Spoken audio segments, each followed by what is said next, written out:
Nấu sát với ai chờ mình chưa? Wow.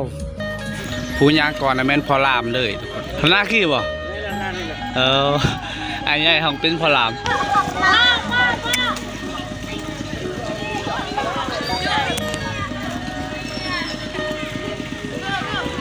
เจ้าบ่าวถือต้นกล้วยแล้วก็ต้นกล้วยต้นอ้อยนะ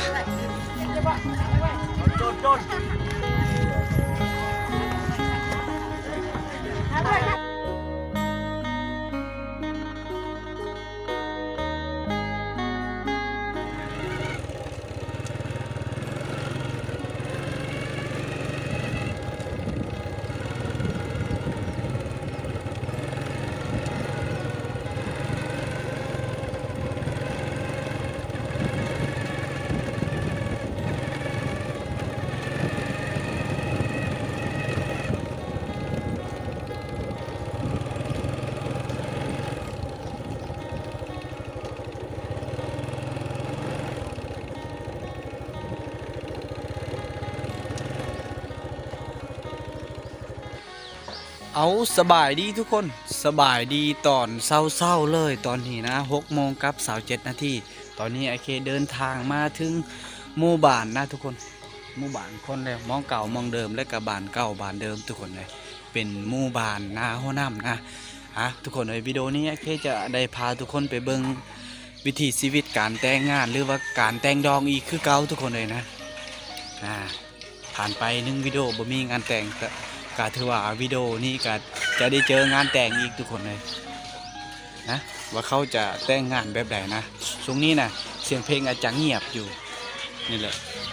วิดีโอก่อนอาจจะเป็นเฮือนหลังนี้จะมีงานแต่งนะทุกคนนะที่เขาเจ้าทรงนาง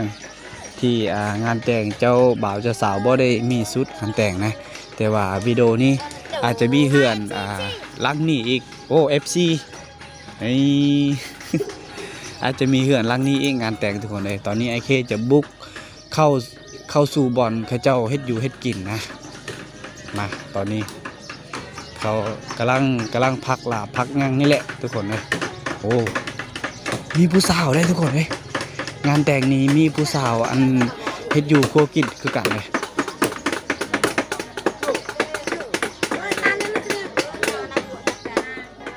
โอ้เจ้าห้อง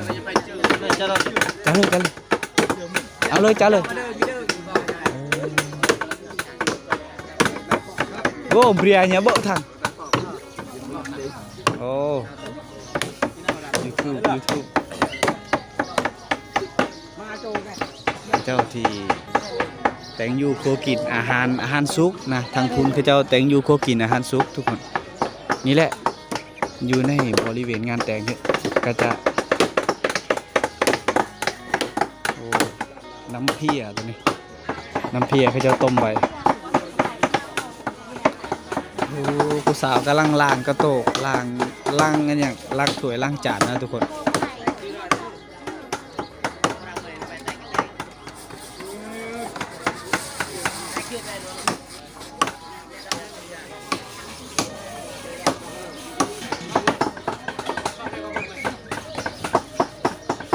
เจ้าล่ะ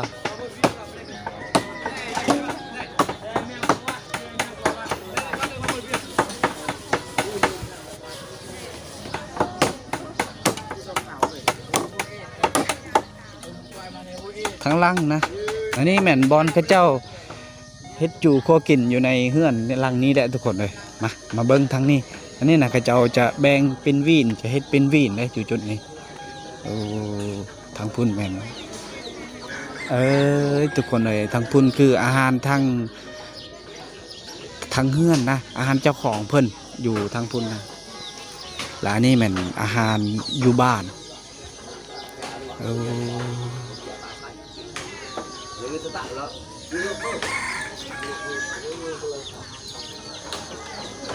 เสียงเพลงอย่าต้องเปิดน้องบอกเงียบ เงียบเสียงเพลงนะกรักเจออย่าต้องเปิดตู้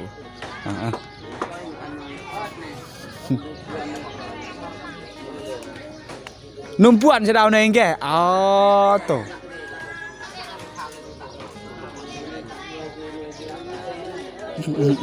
อันนี้เขาเจ้าจะเฮ็ดอาหารร่วมเขาเจ้าว่าจะแบ่งบ้านนั่นบ้านนี่บ้านที่อยู่ใกล้เคียงนะทุกคนนี่แหละนะโอ้คนงานแต่งนี้อาจจะบ่หลายแน่หน่อยนึงโอ้เมื่อคืนนี้เขาจัดลำบงเลยเขาจัดหลอกลำบงอยู่ในนั้นเมื่อคืนนี้ทุกคนมีต้นกล้วยแต่ว่าเมื่อคืนไอเคจะบ่ได้มานะ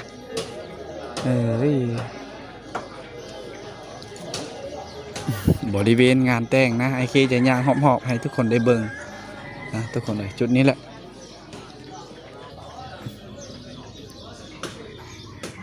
ทุกคนเลยไอเคต้องได้ข้อย้ำอีกนะทุกคนส่วนทั้งนี้แม่นอาหารทั้งอาหารร่วมเป็นอาหารทั้งโมบานเลยนะเขาจะเฮ็ดเป็นวีนนะสำหรับมีงานแต่งงานยังนะสำหรับงานแต่งดองนะทุกคนเลย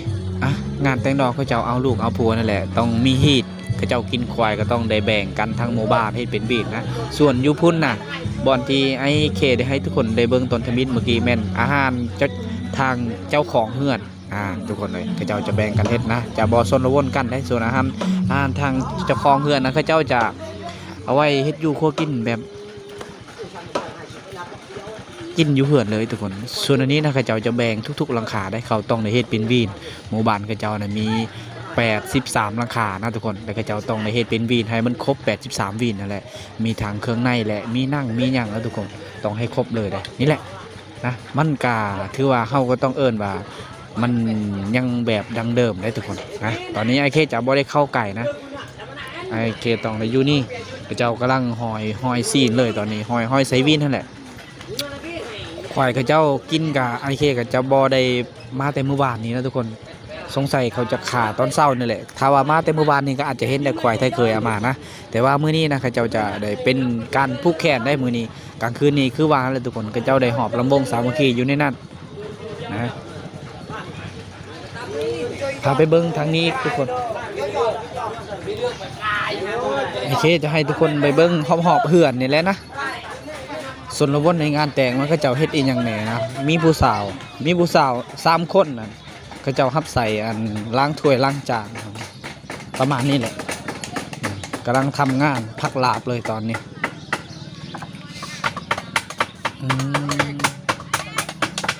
อันนี้มันคือว่าเมื่อกี้อะไรทุกคนอาหารทั้งเจ้าของเพื่อนเพิ่นก็กำลังเฮ็ดอยู่เฮ็ดกินอยู่ตอนนี้นะกระทั่งเสิร์ฟแขกมายาหอดเจ้าของเพื่อนและอาหารตัวนี้นะ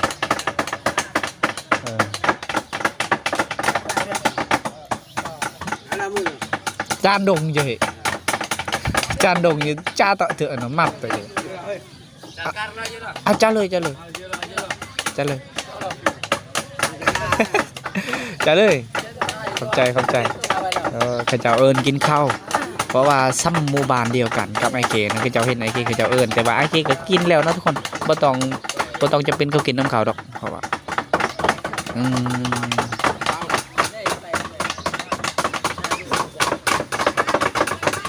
พักลาบผู้สาวบ่มีเลย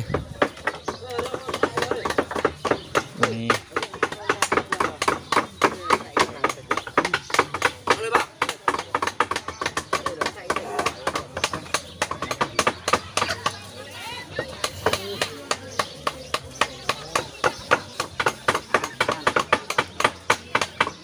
เอาทุกคนเลยผ่านไปหลายนาทีนะเมื่อกี้ไอเคได้นั่งพักผ่อนอยู่จุดนั้นทุกคนแต่ว่าตอนนี้ไอเคจะพาทุกคนไปเบิงข้าเจ้าแยกย้ายกันเอาวีนนะหลังจากที่ข้าเจ้าห้อยซีนห้อยยังเป็นที่เฮียบห้อยทุกคนเลย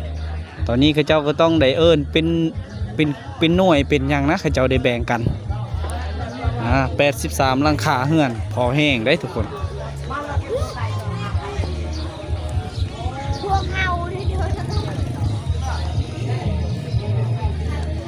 นี่แหละ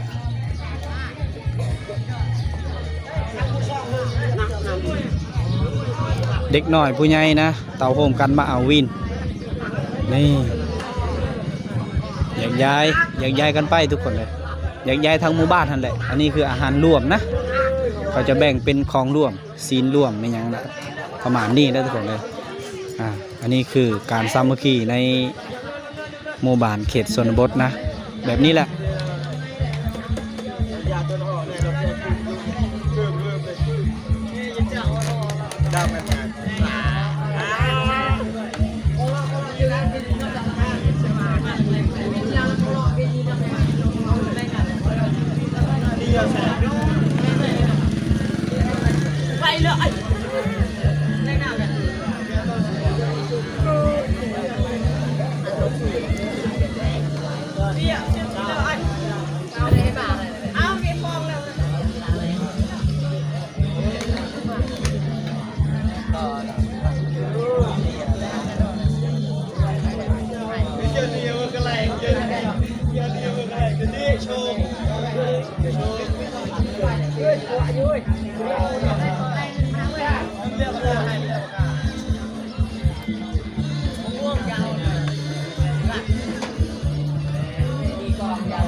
ผ่านไปหลายนาทีได้ทุกคนเลยฮะตอนนี้ข้าเจ้าได้กินข้าวกินน้ำจะได้ผูกคอต่อแขนนะเมื่อกี้ไอเคได้ยินเสียงเพลงข้าเจ้าผูกแขนนะเพลงอันนั้นนั่นแหละทุกคนเลยเพลงที่ข้าเจ้าเคยเปิดนั่นแหละล็อกเสเดลนะประมาณนั้นเพลงเท่านั้นแหละตอนนี้ไอเคก็มา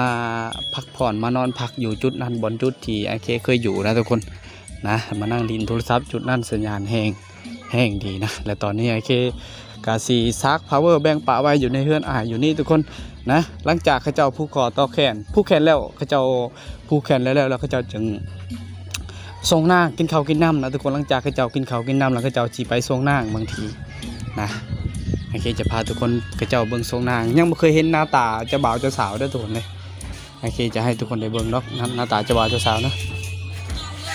บัตรน้องบัตรใจบัตรละเก่าเอ็มมานำมันคือ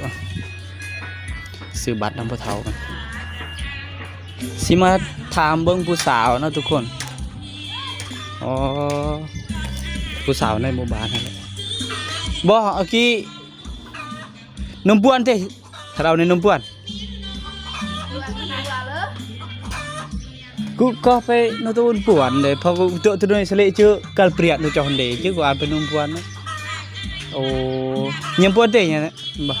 ตัวเลยว้าว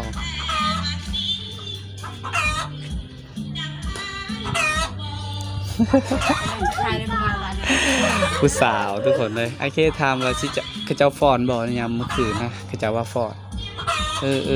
บ้าถวยกับกระต่ายแกบ่แนวสัตว์เรียเจอมันอยู่อ่ะแนวสัตว์เจอเย้ย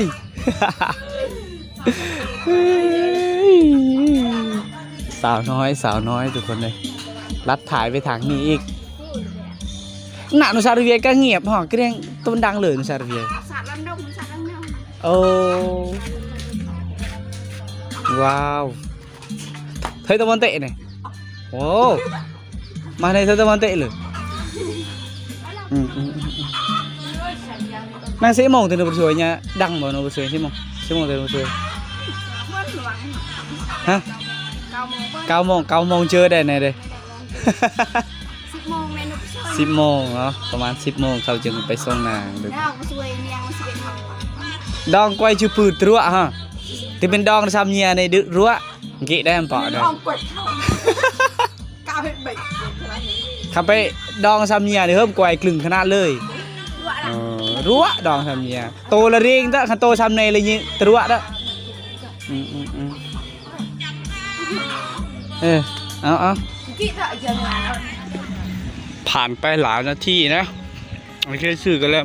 พอดีว่าเห็นเขาเจ้าทรงหนัง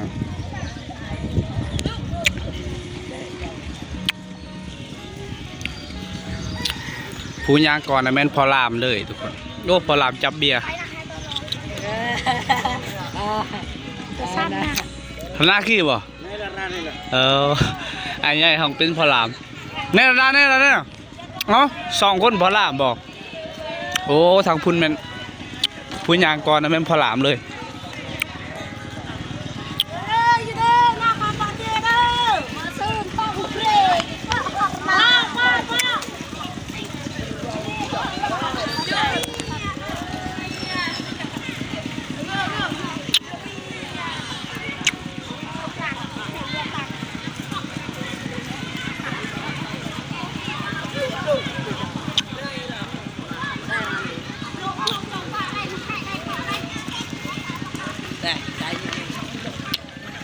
กี้มานั่งกูตากระแลม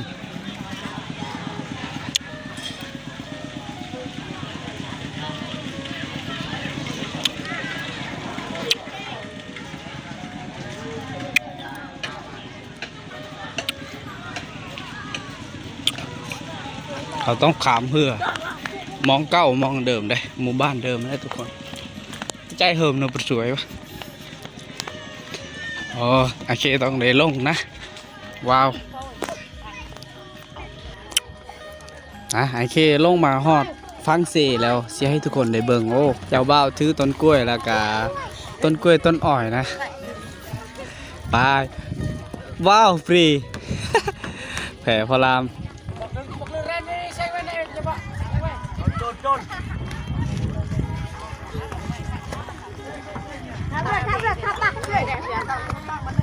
ขันมาบิ้งเขาจะพุกแขนเลยตัวนี้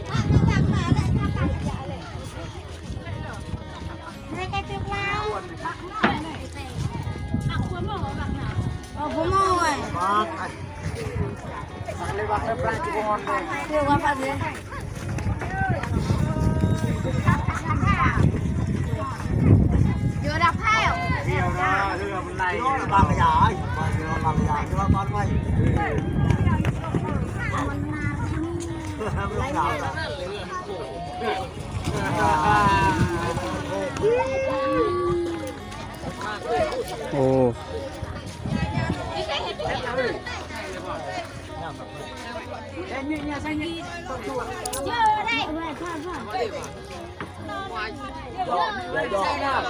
ย่อดิเราไปนั่งขับรถเนี่ยเร่งรถ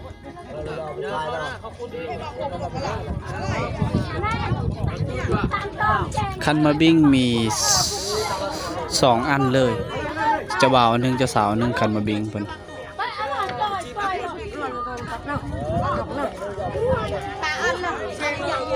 เด้อมวยเด้อปมจีเด้อ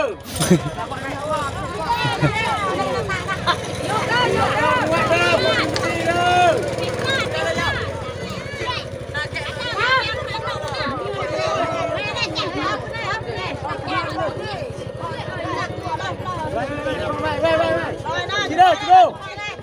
ยอเปรย์เลยจุด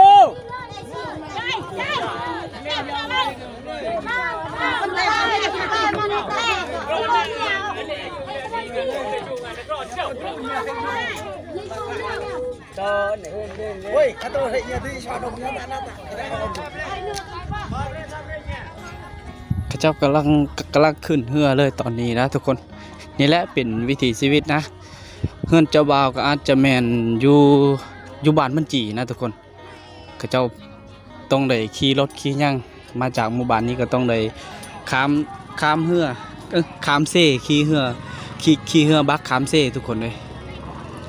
ตอนนี้ข้าเจ้ากำลังเล็งเฮือออกเลยในวิดีโอก่อนอาจจะแมนข้าเจ้าส่งนางมาหมู่บ้านนี้นะแต่ว่าวิดีโอนี้นะข้าเจ้าส่งนางไปบ้านอื่นอีกเอา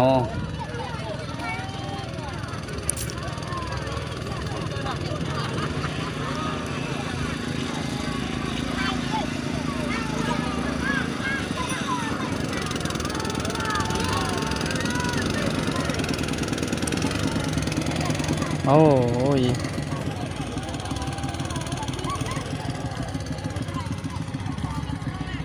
ไปยังอีกคันหนึ่งยังอีกลำหนึ่งเหือตัวนี้พอดีเลยที่ขนอยู่ในนี่นะเอากะถือว่าไอเคจะให้ทุกคนบ่ได้เบิ้งช่วงอันนั้นเขาเจ้าลงจากเฮือนเนื่องจากว่าเสียงเพลงลายนะทุกคนเสียงเพลงลายก็เลยบ่ให้ทุกคนจะบ่ได้เห็นนะ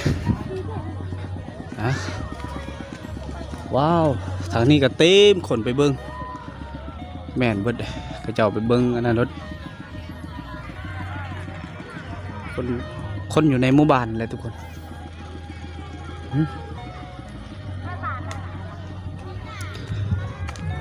อยู่ทางเฮือนเจ้าสาวแล้วก็เจ้ายังกินเหล้ากินเบียร์แล้วก็สนละวนกับเสียงเพลง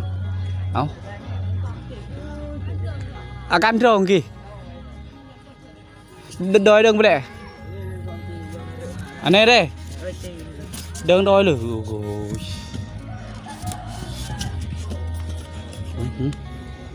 กลางบาระtak teriap anak entong nang ring entong itu hok mian เอาทุกคนเอ้ยนี่ละนะวิถีชีวิตการแต่งงาน หรือว่าวิถีชีวิตการเอาลูกเอาผัวอยู่ในเขตชนบทนะถ้าว่าบ้านอื่นก็ต้องในแบบนี้ได้ไปส่งนางหรือว่าไปส่งเจ้าสาวก็ต้องได้ไปส่งหลายคนเขาต้องง่ายๆว่าทั้งหมู่บ้านเลยได้ไปนะนี่แหละมันจะคล้ายคือกันหมดเลยเอาทุกคนเลยผ่านไปหลายนาทีนะทุกคนเลยตอนนี้ก็11 โมงกับ 7 นาทีนะ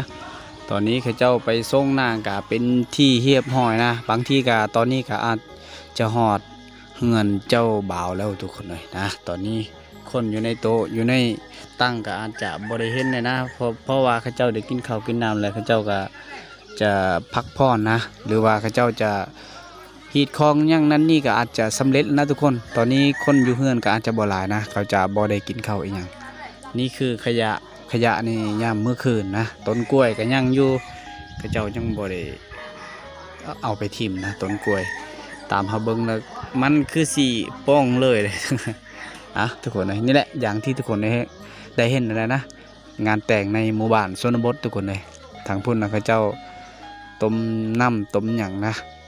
แกงอาหารนั่นแหละทุกคนโอเคมานั่งอยู่จุดนี้นะ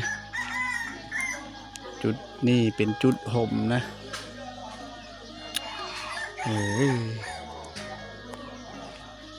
คนจะเงียบบ่ค่อยจะเห็นคนบันไดช่วงนี้นะทุกคนมีแต่ไอเคจะอยู่โซนละวนไปจุดนี้แหละทุกคนเลยนะอีกยัง2-3 มื้ออาจจะเห็นอีกแล้วได้ทุกคนอาจจะเห็นงานแต่งอีกนะอยู่ในหมู่บ้านนี่แหละยังวันที่14-15ประมาณนั่นแหละอาจจะมีงานแต่งเกิดขึ้นอีกนะ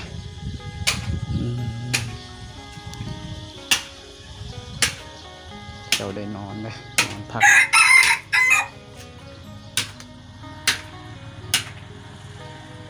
ไก่เขาเจ้ามัดไว้เขาเจ้าจะเฮ็ดไก่ต่อมันก็นั่งกินข้าวกินน้ำอยู่ในหันแหละเขาเจ้าได้ป้อนตลอดได้เกลือตลอดเลย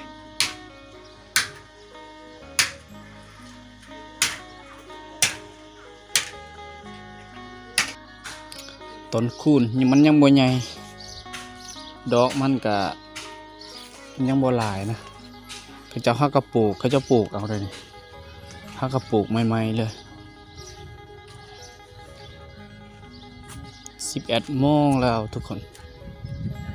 ตอนนี้ก็เดินทางเมื่อบ้านได้ทุกคนนะไอเคกับเมื่อบ้าน11 โมงกับ20 นาทีแล้วใกล้สิครึ่งแล้ว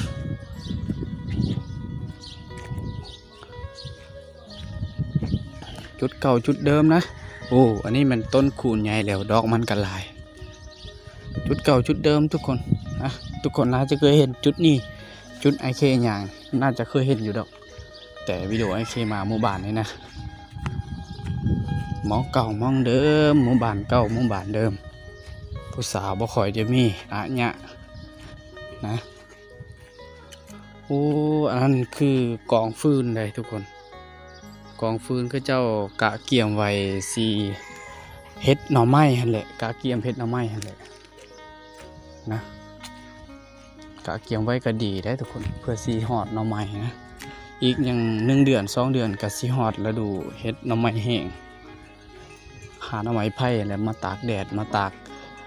แดดตากกองฟืนกองหยังนะให้มันแห้งแล้วก็เจ้าขายเป็นโล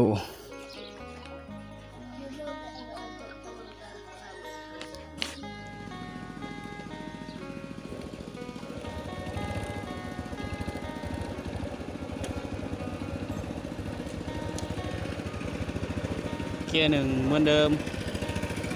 เจ้ามาที่แก้ฟืน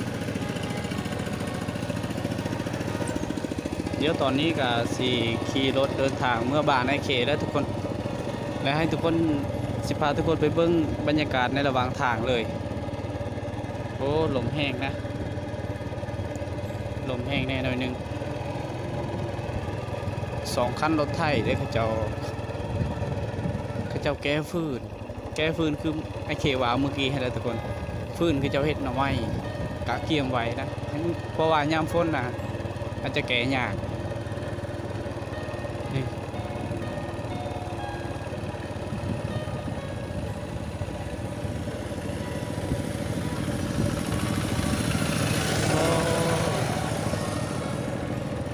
เท่าไหร่เด้อ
ผ่านไปหลายนาทีตอนนี้ก็เราได้ขี่รถกับใกล้สิฮอดบ้านคนแล้วนะทุกคน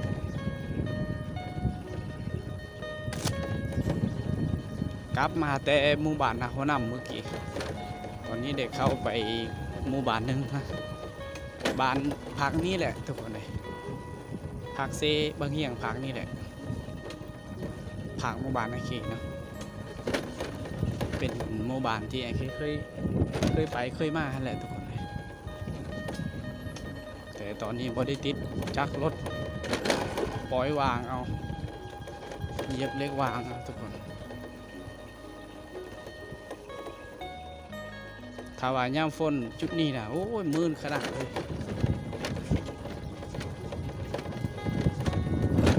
ยามนี้นะพอไปได้อยู่ยามนี้ทุกคนนะรถไถกับรถจักรนี่แหละไปได้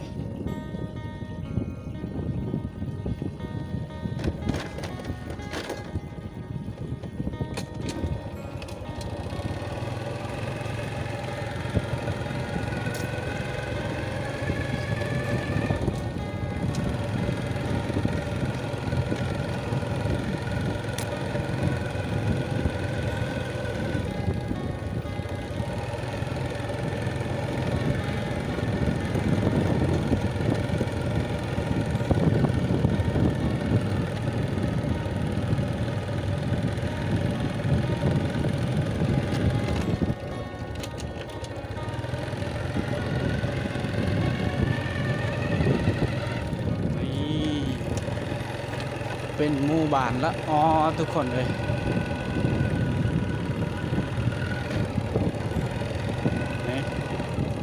นี่คือเฮือนหลังใหม่แต่กระเจ้ามาตั้งอยู่นี่ออกเฮือนห้างกระเจ้าก็เลยมาตั้งเฮือนบ่อนใหม่นะ